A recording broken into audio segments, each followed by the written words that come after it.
Hi everyone, and I hope you are having a lovely Victober, and I am here for the next video in my series of my top 10 Victorian novels. And I'm going to be talking with you guys today about The Moonstone by Wilkie Collins. This was a surprising one to end up on my top 10 because last year during Victober, all the ladies who hosted, we tried this, and I think maybe only one out of the 5 of us finished. So it's kind of funny for it to be on my top 10. But then in March, for those of you who were subscribed to me in March, you saw me do my TBR takedown vlog, and I just did some like crazy reading in a week, and I finished The Moonstone then, and I really thoroughly enjoyed it. So I think I just wasn't quite going into it with the right expectations. I was just thinking mystery, and it, wasn't thinking about how a Victorian mystery would feel, and I just didn't have the right set of expectations. So I think also it's maybe a more romantic mystery. Romantic in the sense that there's romance, but just very Victorian. So this starts out right before the 18th birthday of Rachel Verinder, the main character. And Rachel has been bequeathed this Moonstone diamond that was stolen from Indians I think maybe 100 years ago or something, or shorter than that. Anyhow, it was stolen long before her time by an uncle, and when he was on his deathbed, he had sort of been on bad terms with Rachel's mother, and so I think to kind of smooth things over, he bequeathed this diamond to go to Rachel on her 18th birthday. At the same time that the diamond comes to Rachel, there are these mysterious Indian men who are hanging out near the house and are showing up the same weekend of her 18th birthday. So it all seems very suspicious. And then it is her 18th birthday. She's given the Moonstone diamond, and different adults in the household are encouraging her to have it under guard. And she says, no, I trust everyone in this house. I'm not going to do that. And she has it just in a chest of drawers in her room. And then when she wakes up the next day, the Moonstone has been stolen. After it is stolen, then Sergeant Cuff is called in. So this is one of the first detective novels, and Sergeant Cuff takes it upon himself to find out who stole this Moonstone diamond. Now, another interesting thing about this is that it is told from 7 different narrators. So it starts out in Gabriel Betteridge, the steward of the house, sort of the head butler, if you will, is narrating and telling you what happened. Another thing that's fun about this is he adores Robinson Crusoe, and so he references Robinson Crusoe several times throughout. But there were about, 9 or 10 dinner guests at Rachel's birthday dinner, and they stayed overnight, so they are all suspects.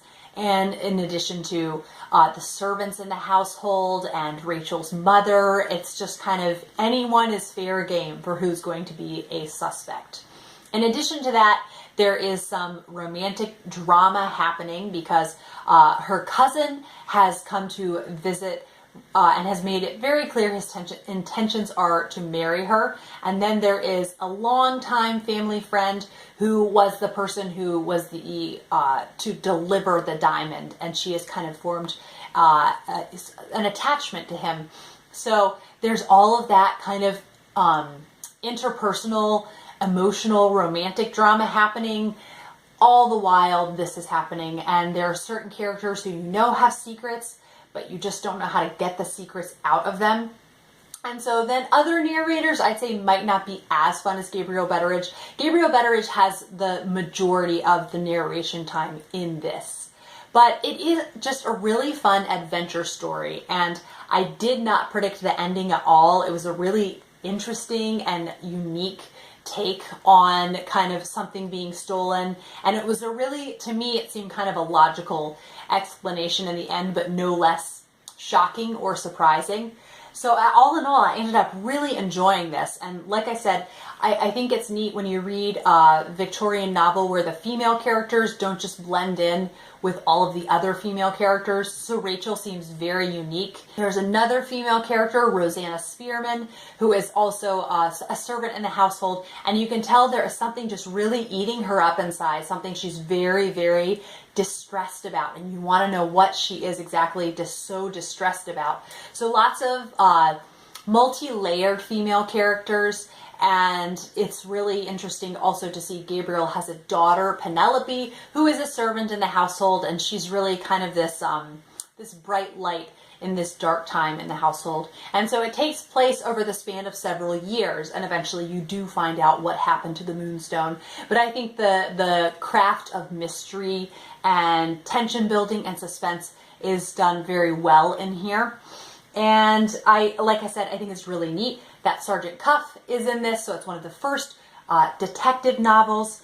And someone called this half Victorian romance, half Sherlock Holmes, and I think that's a good way to describe it. So definitely it has your, you know, your intellect to solve the mystery, but your more emotional side to see who, you know, Rachel is going to end up with. It's just some good old-fashioned fun. I think it's perfect for October particularly, but also just autumn or winter in general, because it's very cozy feeling. You know, these different characters who are narrating are there with you, kind of telling you their perspective on the story and what they thought about it. And it's really neat to see all the different perspectives. And another reason I think Gabriel Betteridge makes a wonderful narrator is that he addresses the reader a lot. He will say, you know, and now reader, I'm going to skip this part because it's really boring. So I'll move on to this part because I don't want to bore you too much with my story. So it really makes you feel that you're involved with the storytelling, and it's just a really fun and dynamic element to add to it, and it really makes it stick out from other books. I love being addressed by narrators. It just makes it feel all the more personal. Also, a good thing to know is an Agatha Christie short story, The Adventure of the Western Star, is very, very heavily influenced by this, dare I say, almost plagiarized. Like, I haven't actually read the short story. I've seen the Poirot adaptation, so I don't know if she gives credit to the Moonstone at the beginning of the text. I think she should, because there are so many similar elements. So I thought that was interesting that this was a very iconic story. It was a bestseller in the Victorian era. And so, you know, still bestseller, still very well known when Agatha Christie was writing about 50 years after this came out. So yeah, that's all I have to say about the Moonstone. I hope you guys enjoyed hearing about it. Like I said, a surprising favorite, and one that I'm very much so glad that I gave a second chance and has really intrigued me and spurred me on to read more Wilkie Collins books. I will see you guys for another bookish video soon, and have a lovely day.